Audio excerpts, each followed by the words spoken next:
Okay, so I want to try and explain what I do with the Insta360. The dive case was not designed for what I do. It's supposed to go on a post, and you're supposed to swim with it and film stuff. But I need it to sit on the bottom, and what I did last year was I had a wire frame that went through this hole here. I had a wire frame go through the hole, come around the outside, come around this side, and it was duct taped to the edge where it would stay out of the frame. And it worked, but it was cumbersome, to say the best. So I took my $200 dive suit, drilled some holes in it, and epoxied this piece of wire into the top. And then I put this system on it so I can put it anywhere. I can use it anywhere in the lake now, not just off the docks. And it works a lot better. And one of the other issues is, because this is a giant air bubble, how do you get it to stay on the bottom? So I built this. Now this is a DJI tripod thing, which is not heavy enough just with split shot epoxied into the base. So what I did, this is a galvanized steel plumbing nipple. It is held in place at the bottom with its quarter 20 thread threaded rod.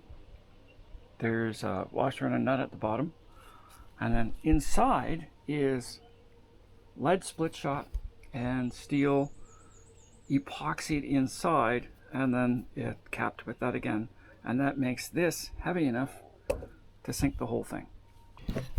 But it needs to have a flat bottom to sit on, otherwise it can fall over really easy. So, but if you're not familiar with 360 video, when it'll record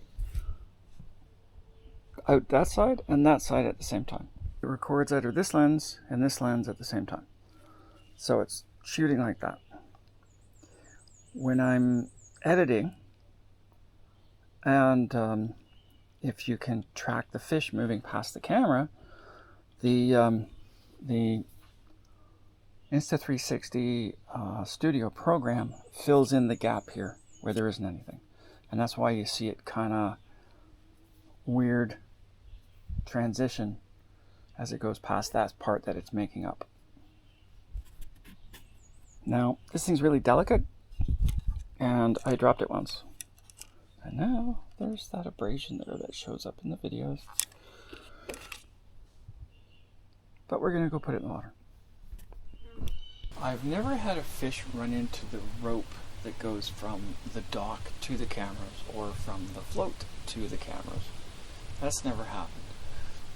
I have had a fish slam into the cameras themselves, but in this particular case, the string from the float to the cameras got caught under the tripod part, and unfortunately trapped it doubled up in front of the camera.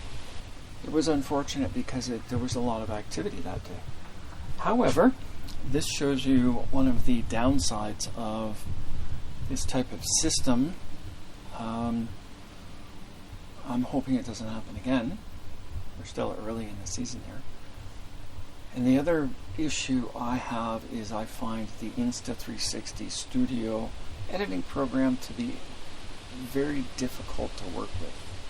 I don't believe it was designed for what I do.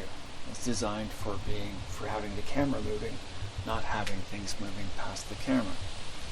The tracking, the deep track part of the system has difficulty with the fish, tracking the fish, because the fish can be the same color as the background. However, we just do what we can with what we have, and maybe eventually I'll get better with the studio program, and it won't be so frustrating using it.